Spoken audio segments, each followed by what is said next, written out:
जनता से हर चीज पर टैक्स वसूलने वाली यह सरकार कम से कम मरने पर तो लोगों को बख्श देती, लेकिन नहीं, वहां भी लूटना है।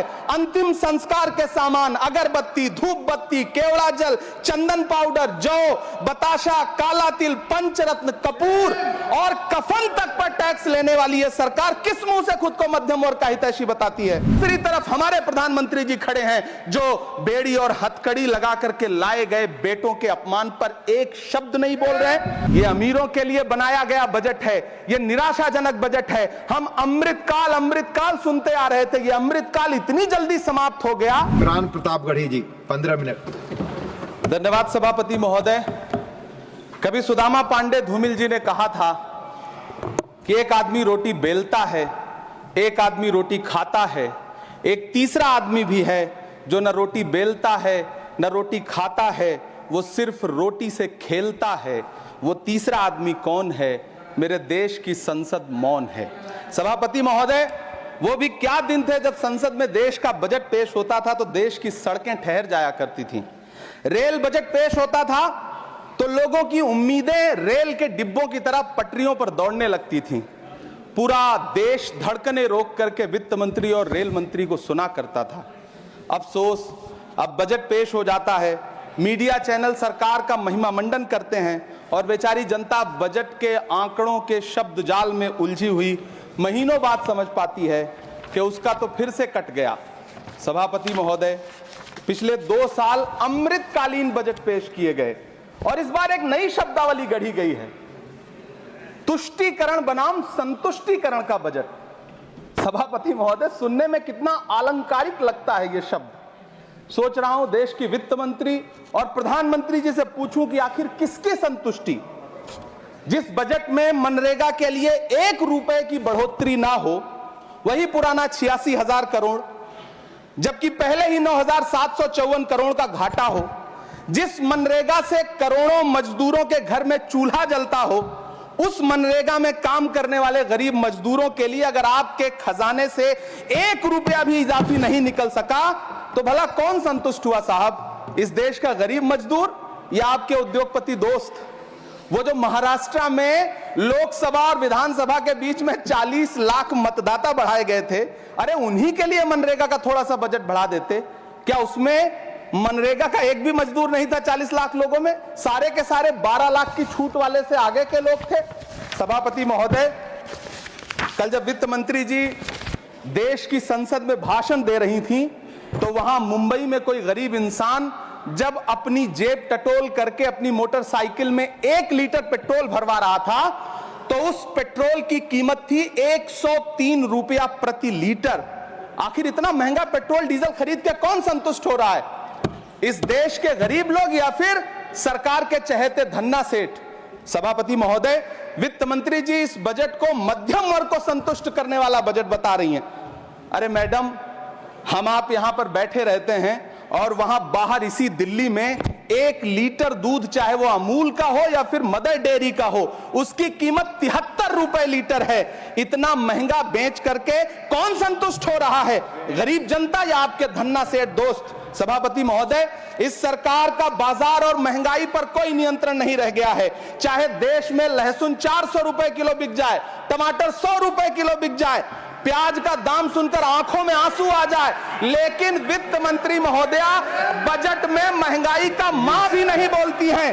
बच्चों की किताब और पेंसिल तक पर टैक्स लगाने वाले सरकार से मैं पूछना चाहता हूं कि आप मध्यम वर्ग का हितैषी बताते हैं खुद को, तो शर्म नहीं आती है? खुद को धार्मिक कहने वाली सरकार भगवान श्री कृष्ण के प्रिय खाद्य पदार्थों दही और मक्खन तक पर जीएसटी लगाती है और बात करती है मध्यम वर्ग की हिमायती होने की। जिंदा रहते हुए जनता से हर चीज पर टैक्स वसूलने वाली यह सरकार कम से कम मरने पर तो लोगों को बख्श देती, लेकिन नहीं, वहां भी लूटना है। अंतिम संस्कार के सामान, अगरबत्ती, धूप बत्ती, केवड़ा जल, चंदन पाउडर, जौ, बताशा, काला तिल, पंचरत्न, कपूर और कफन तक पर टैक्स लेने वाली यह सरकार किस मुंह से खुद को मध्यम वर्ग का हितैषी बताती है? कौन सी संतुष्टि? किसकी संतुष्टि? कदम कदम पर टैक्स देकर लूटने वाली जनता की या फिर जनता से टैक्स वसूल करके धन्ना सेठों का खजाना भरने वाली सरकार की? किसकी संतुष्टि? सभापति महोदय, 18 अगस्त 2015 आरा का बिहार का ऐतिहासिक मैदान, सजा हुआ मंच, हजारों की भीड़ और सामने खड़े हुए देश के प्रधानमंत्री का भाषण। बिहार के भाइयों बहनों, आज मैं बिहार के लिए पैकेज की घोषणा कर रहा हूं। 50,000 करोड़ कर दूं कि ज्यादा कर दूं? अखिलेश भाई, 60,000 करोड़ कर दूं कि ज्यादा कर दूं? 70,000 करोड़ कर दूं कि ज्यादा कर दूं? 80,000 करोड़ कर दूं कि ज्यादा कर दूं?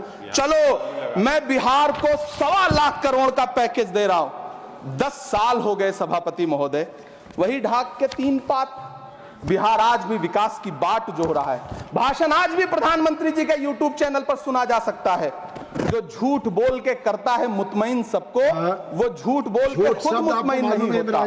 सभापति महोदय, ये तो राहुल जी का असर है। कौन सा शब्द सर, कौन सा शब्द? झूठ। ठीक है सर, मिथ्या बोल करके, जो मिथ्या बोल के करता है मुतमईन सबको, वो मिथ्या बोल के खुद मुतमईन नहीं होता। ये राहुल जी का असर है। जो मखाना बोर्ड की घोषणा हुई, अखिलेश जी आपको याद होगा, भारत जोड़ो न्याय यात्रा में 30 जनवरी 2024 को बिहार के रंगभूमि मैदान में राहुल गांधी जी का पूर्णिया में भाषण था और उसमें मखाना को लेकर उन्होंने आवाज उठाई थी। यह उनका असर है कि आपको मखाना बोर्ड बनाना पड़ा, वरना तो आप मैखाना बोर्ड बनाने वाले लोग हैं। सभापति महोदय, बिहार को झूठे पैकेज और चुनावी दिलासे देना बंद करिए। आज भी जब कोसी में बाढ़ आती है तो पूरा सीमांचल बर्बाद हो जाता है। मैंने उस तबाही को अपनी आंखों से देखा है। 2016-17 की बाढ़ में अपने इन्हीं हाथों से राहत सामग्री बांटी है मैंने। अगर सच में बिहार के लिए कुछ करना चाहते हैं तो बिहार को बाढ़ से बचाने का प्रबंध करिए। पूर्णिया एयरपोर्ट 10 साल से बाट जो रहा है। घोषणा 2014 में हुई, बन के आज तक तैयार नहीं हुआ। अलीगढ़ मुस्लिम विश्वविद्यालय का किशनगंज सेंटर बजट के अभाव में दम तोड़ता जा रहा है। मैंने पिछले बजट सत्र में भी आवाज उठाई थी। आज फिर वित्त मंत्री जी से अनुरोध करना चाहता हूं, दामन फैला करके, कि अलीगढ़ मुस्लिम विश्वविद्यालय का किशनगंज सेंटर बन जाने दीजिए। आखिर कौन सी नफरत है? यह मुल्क हमारा भी है। इस मुल्क की मिट्टी में हमारा भी खून पसीना शामिल है। हमसे इतनी भी क्या नफरत? रिश्तों की ये नाजुक डोरें तोड़ी थोड़ी जाती हैं। अपनी आंखें दुखती हो तो फोड़ी थोड़ी जाती हैं। सभापति महोदय, अल्पसंख्यक मंत्रालय का बजट काटकर मौलाना आजाद नेशनल फेलोशिप बंद कर देना, प्री मैट्रिक स्कॉलरशिप बंद कर देना, नई मंजिल योजना बंद करना, धरोहर योजना बंद करना। 2024-25 के बजट में माइनॉरिटी मिनिस्ट्री के लिए 3,183 करोड़ रुपए की घोषणा हुई, लेकिन देश को हैरत होगी कि बाद में समीक्षा करके लगभग आधा कर दिया गया, 1,868 करोड़ रुपए। मुझे सरकार से पूछना है कि कौन संतुष्ट हुआ? इस देश का अल्पसंख्यक संतुष्ट हुआ या आप संतुष्ट हुए? किसका संतुष्टिकरण? सभापति महोदय, मैं प्रधानमंत्री जी से कहना चाहता हूं कि आप ही ने 1 मार्च 2018 को किंग अब्दुल्ला को, जॉर्डन के किंग अब्दुल्ला को मेहमान बना करके इसी दिल्ली में एक कॉन्फ्रेंस में कहा था कि मैं मुसलमानों के एक हाथ में कंप्यूटर और दूसरे हाथ में कुरान देना चाहता हूं। कंप्यूटर देने की बात तो छोड़िए, पढ़ाई के लिए जो स्कॉलरशिप मिल रही थी उसको भी छीन लिया आपने। किसको संतुष्ट करने के लिए? हम समझते हैं इस साजिश को। आप माइनॉरिटी मिनिस्ट्री का बजट काटते काटते एक दिन मिनिस्ट्री को ही बंद कर देना चाहते हैं। वो जहर देता तो सबकी नजर में आ जाता, सो ये किया कि हमें वक्त पर दवाएं न दी।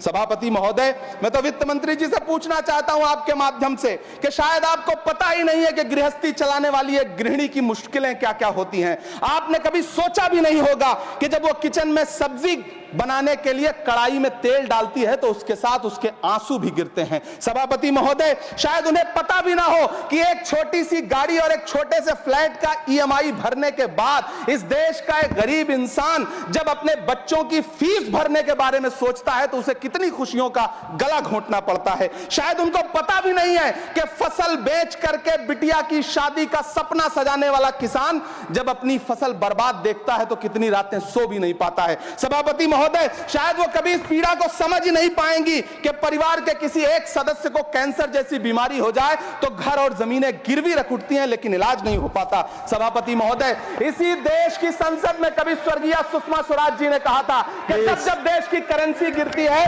तब देश की प्रतिष्ठा गिरती है। एक तरफ कोलंबिया जैसा छोटा सा देश और उसके प्रधानमंत्री गुस्तावो पेत्रो खड़े हैं, जो कोलंबिया के नागरिकों को हथकड़ी लगाकर लाने वाले जहाज को अमेरिका बैरंग वापस लौटा दे रहे हैं, और दूसरी तरफ हमारे प्रधानमंत्री जी खड़े हैं जो बेड़ी और हथकड़ी लगा करके लाए गए बेटों के अपमान पर एक शब्द नहीं बोल रहे हैं। सभापति महोदय, मैं इतिहास के पन्ने पलट रहा हूं, मुझे दो किरदार याद आ रहे हैं। एक तरफ निक्सन के 7वें बेड़े की धमकियों के सामने लोहे की तरह अडिग इंदिरा गांधी खड़ी हैं, तो दूसरी तरफ खुद ही नमस्ते ट्रंप का नारा लगाते हुए प्रधानमंत्री जी खड़े हैं। मेरे कानों में सुषमा स्वराज जी की आवाज गूंज रही है। बहुत कम बोलने वाले डॉक्टर मनमोहन सिंह ने बहुत ज्यादा बोलने वाले प्रधानमंत्री जी को जब देश की बागडोर सौंपी थी तो $1.58 का था, आज 85 से 87 के बीच में झूल रहा है। इन दिनों रुपए की अहमियत गिरती है तो न तो देश की प्रतिष्ठा गिरती है, ना प्रधानमंत्री की गरिमा। जिस देश में 80 करोड़ लोगों को 5 किलो राशन के लिए कतारों में लगना पड़ता हो, उस देश में यह सरकार 12 लाख तक के टैक्स न लेने के लिए अपनी पीठ थपथपा रही है। हुकूमत इस कदर आवाम पर एहसान करती है, ये आंखें छीनती है और चश्मे दान करती है। सभापति महोदय, महाराष्ट्र का भिवंडी हो, मालेगांव हो, इचल करंजी हो, यूपी का बनारस हो, मुआयमा हो, मुबारकपुर हो, रांची का छोटा नागपुर हो, बिहार का भागलपुर हो, हर जगह बुनकरों की उम्मीदें तोड़ रही हैं, लेकिन इस सरकार के पास उनके लिए कुछ भी नहीं है। मुरादाबाद का पीतल उद्योग, कानपुर का चमड़ा उद्योग, सहारनपुर का लकड़ी उद्योग, फिरोजाबाद का चूड़ी उद्योग, अलीगढ़ का ताला उद्योग, सब सरकारी प्लानिंग से तबाह हो रहे हैं। इन तमाम के बीच सरकारी सपोर्ट से बस एक उद्योग फल फूल रहा है, नोएडा का नफरत उद्योग। सभापति महोदय, जिस देश में 40 से 45% मेडिकल फैकल्टी की सीट खाली हो, वहां बजट में 75,000 नए मेडिकल सीट्स का ऐलान हो रहा है। सरकार बहादुर, कम से कम इस देश के पढ़े लिखे युवाओं को तो मूर्ख समझना बंद करिए। वो अब तिजारती पहलू निकाल लेता है। पहले 7500 मेडिकल सीट्स बाद में बनाइएगा, पहले जो एम्स में 2161 पद खाली पड़े हैं उनको तो भर दीजिए। वो अब तिजारती पहलू निकाल लेता है, मैं कुछ कहूं तो तराजू निकाल लेता है। मैं इसलिए भी तेरे फन की कद्र करता हूं तो झूठ बोल के आंसू निकाल लेता है। सभापति महोदय, फिर झूठ आया है, मैं उसे मिथ्या कर दे रहा हूं। शायरी में बार बार आ जाता है, क्या करूं महोदय।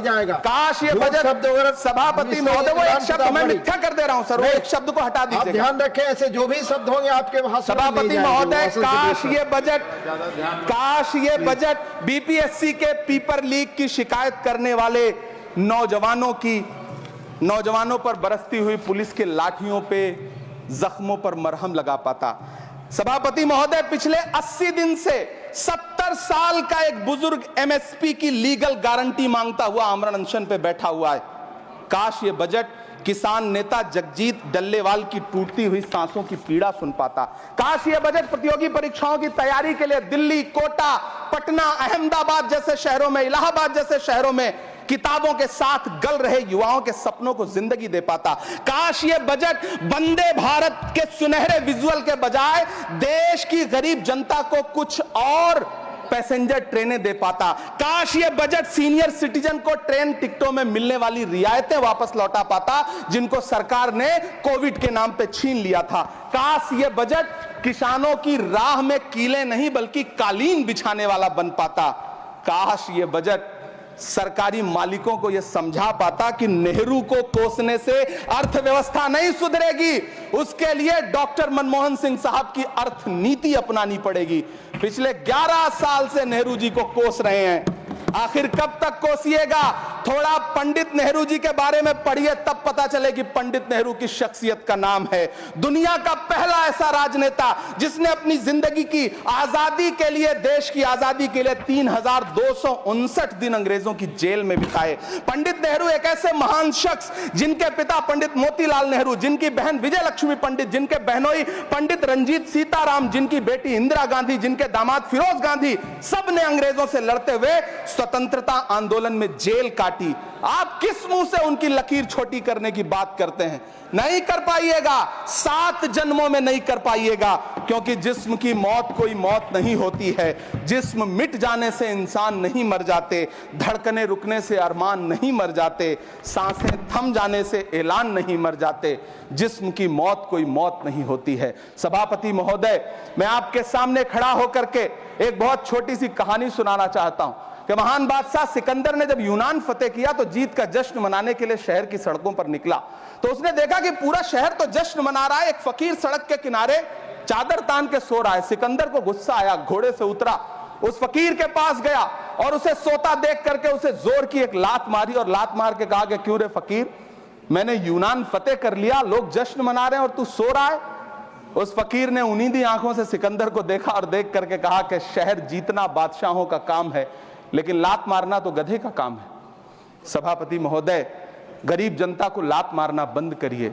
ये अमीरों के लिए बनाया गया बजट है, ये निराशाजनक बजट है। हम अमृतकाल सुनते आ रहे थे, ये अमृतकाल इतनी जल्दी समाप्त हो गया कि अब अमृतकाल का कोई नाम तक नहीं लेना चाहता है। इसलिए मैं इस सदन में खड़ा होकर के देश की वित्त मंत्री महोदया से कहना चाहता हूं कि आपने अल्पसंख्यकों के बजट में जो कटौती की है उसको बहाल करिए। आपने मनरेगा को जो स्थिर रखा है उसका घाटा 9,754 करोड़ है, कम से कम उतना बढ़ा करके फिर से उसे बहाल करिए। नौजवानों के लिए रोजगार दीजिए, किसानों को एमएसपी की लीगल गारंटी दीजिए। यही मैं आपसे अपील कर रहा हूं। धन्यवाद सर, आपने इतना जो समय दिया उसके लिए शुक्रिया।